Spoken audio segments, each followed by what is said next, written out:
Le paysage des boucles de la Seine. Le travail de l'eau se lit sur le territoire.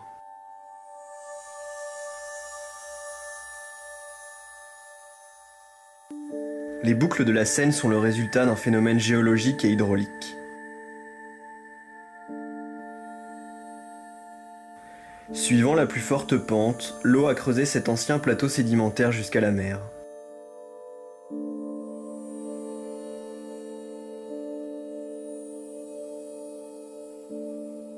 D'un schéma de ruissellement linéaire, le cours du fleuve s'est progressivement transformé en une formation de méandres successifs. L'eau, dans son flux, a transporté de nombreux matériaux. Le fleuve est l'ouvrier de son propre chantier.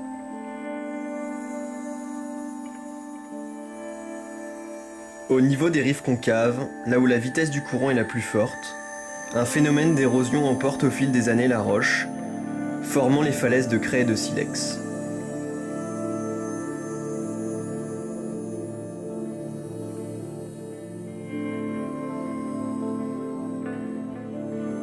Sur l'autre rive, la rive convexe, là où la vitesse du courant est la plus faible, le dépôt de particules sédimentaires forme les plaines alluviales, propices à l'agriculture et au développement urbain.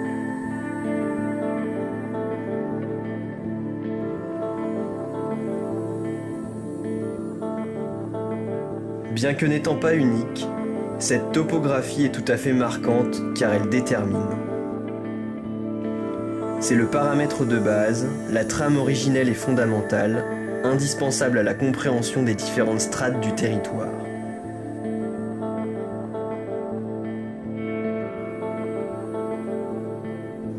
Le développement humain s'est construit par rapport au terrain, en tirant le meilleur profit. Sur le plat pour bâtir facilement, près du fleuve pour acheminer, mais surélevé pour se protéger des inondations.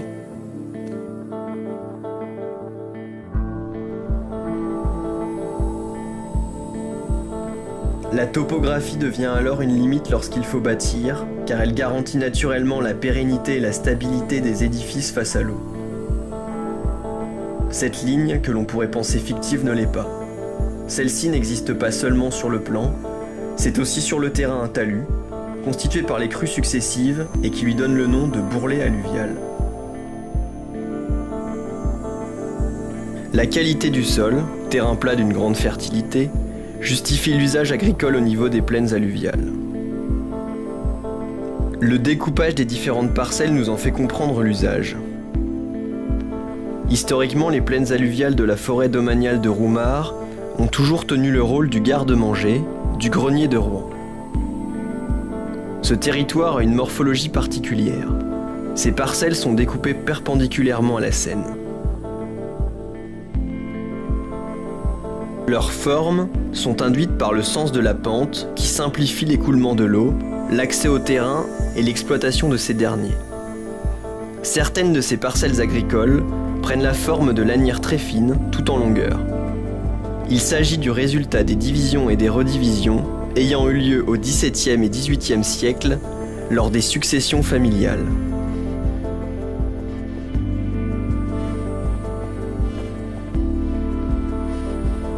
Au premier abord, des terres agricoles exploitées, des villages périurbains.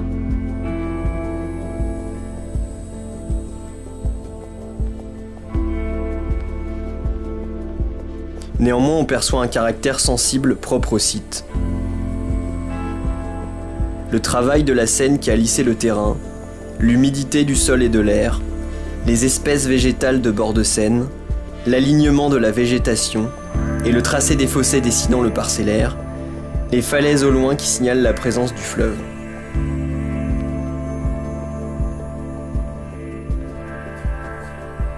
La forêt, élément marquant du paysage, est délimitée par une topographie qui rend l'activité agricole impossible et l'activité sylvicole difficile, créant une frange végétale d'entre-deux inexploitée.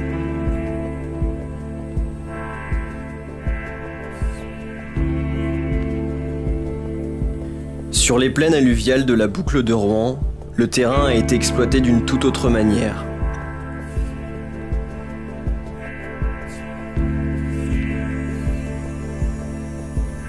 La faible déclivité et le lien direct avec le fleuve ont favorisé l'expansion de l'industrie.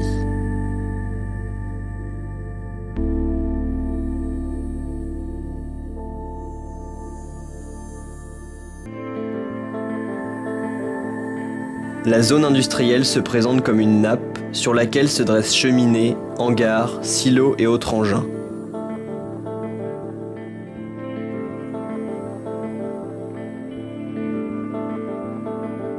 Il s'agit de la réponse la plus fonctionnelle et mécanique possible à la question du développement de l'industrie par rapport au terrain.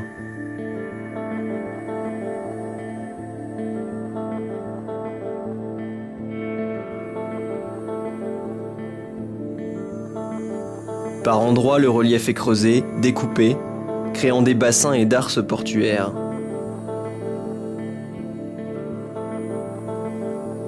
Comme une topographie réinventée par l'homme.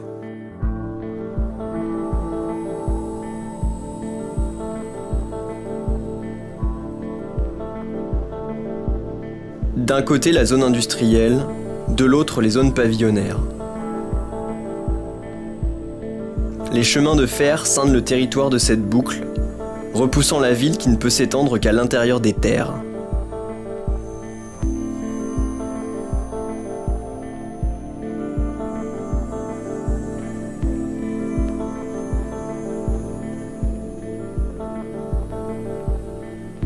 De la même manière que le ferait la falaise, le chemin de fer constitue une limite franche, structurante. Il existe pourtant le long du fleuve des zones de vide. Sur la carte, elles apparaissent blanches, vierges, sans légende ni couleur, même si la réalité raconte autre chose.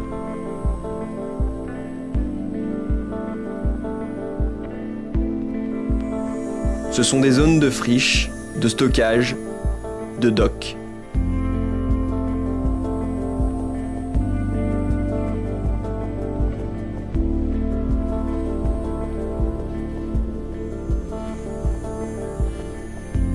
De l'autre côté du fleuve, côté rive convexe, le bâti se développe en pied de coteau et prend la forme de bandes fines, linéaires et discontinues, alternant poches d'habitat et industrie.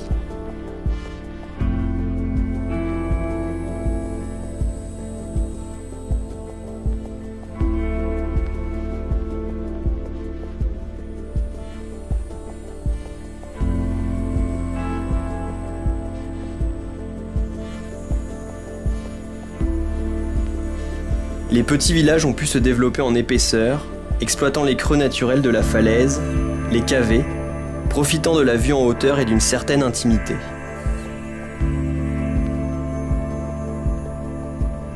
Ces lieux mènent en général à des voies sans issue, des boucles sans lien avec le plateau.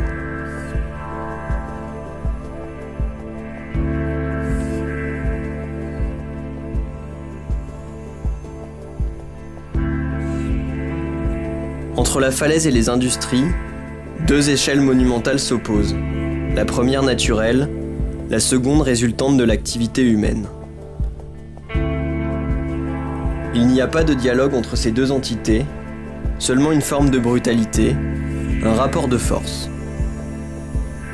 Néanmoins, on note un lien entre la falaise et la production de ces industries qui s'y rattachent, comme les carrières qui y sont installées. La Bouille, c'est le village sous la falaise, sans l'industrie. Ce lieu possède un caractère pittoresque que les peintres impressionnistes saisissaient au XIXe siècle.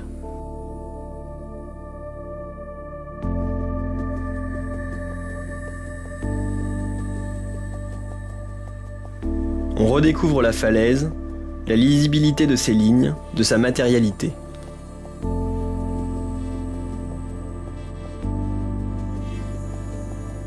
Comment passer d'une rive à une autre sans compromettre le trafic fluvial ?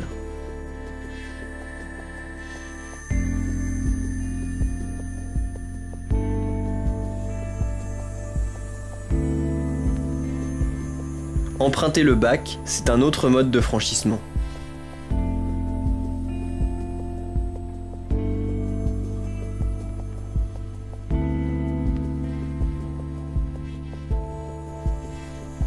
Un instant d'attente qui ouvre le regard, un instant de navigation, d'admiration devant ce paysage que forment les boucles de la Seine.